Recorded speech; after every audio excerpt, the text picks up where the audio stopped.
Imagine like knocking out your three hardest summer gardening chores. Harvesting, pruning, and propagating, All while just sitting in a lawn chair in the shade sipping iced tea. right? Welcome to today's deep dive. We are looking at this really brilliant workflow from two gardeners, Kesser and Steen.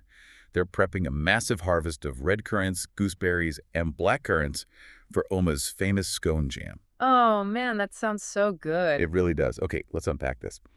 Our mission today is to figure out how they execute a perfect harvest, a sensory taste test, and plant propagation all in one seamless, lazy afternoon move. Well, to pull off that one move, you really have to know the exact moment the fruit is ready. And you have to look past just the color of the berries.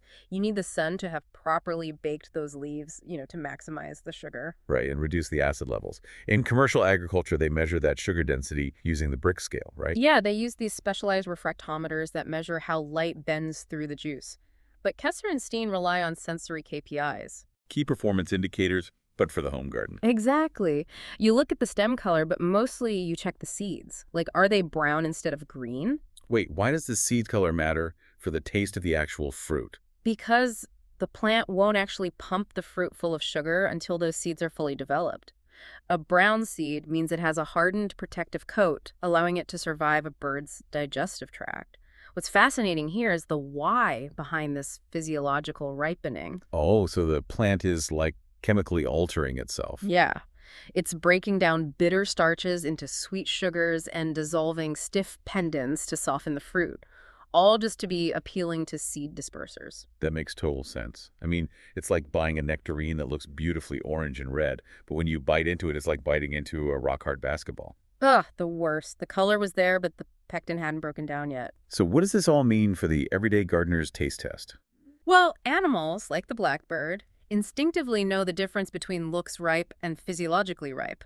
For them, finding those true calories is literally the difference between freezing or staying warm in winter. Right, so for our own taste test, we have to observe like the blackbird. We taste the pulp, check those seeds, feel how easily the skin separates. And keep in mind, microclimates change everything. Berries from Aunt Green's garden won't taste exactly like Oma's. Even if they're the exact same variety. Exactly. Keeping a logbook or just snapping photos with GPS tags is a total lifesaver for tracking that. Definitely. Hmm. But once these berries pass your sensory test, how are we getting them off the bush without getting a sunburn and a sore back? Here's where it gets really interesting. Yeah, you change the entire paradigm of harvesting. Oma taught Kesser and Steen that these bushes need aggressive thinning anyway to produce fruit next year. So instead of standing over the bush picking individual berries, You prune the large, fruit-heavy branches entirely. whoa, hold on. You just chop off the whole branch right before harvest? Isn't that going to shock the bush? It sounds super counterintuitive, but no. You're simply No. moving your winter pruning to the summer. You sever those targeted branches, carry them over to a shady patio table, and pick the berries in absolute comfort. I love that. It's the ultimate work smarter, not harder hack. But now you're sitting in the shade, you've picked all your berries for the jam, and you've got this pile of stripped branches. I'd normally just toss those in the compost bin. Oh, don't compost them. Those branches are the key to the final phase.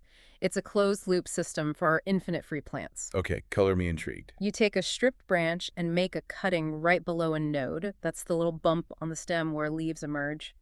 Then you gently scrape the base down to the cambium layer. Wait, why scrape it? Doesn't cutting into the stem damage the cutting? That's exactly the point. The cambium is that light green, actively growing tissue just under the bark. When you intentionally wound that specific layer, the plant goes into this panic survival mode. Oh, wow. Yeah, so instead of using its energy to push out new leaves, it floods that wound with rooting hormones to establish a new root system in the soil. Then you just trim the top so there isn't too much leaf mass drawing energy away and stick it in the dirt. Yep.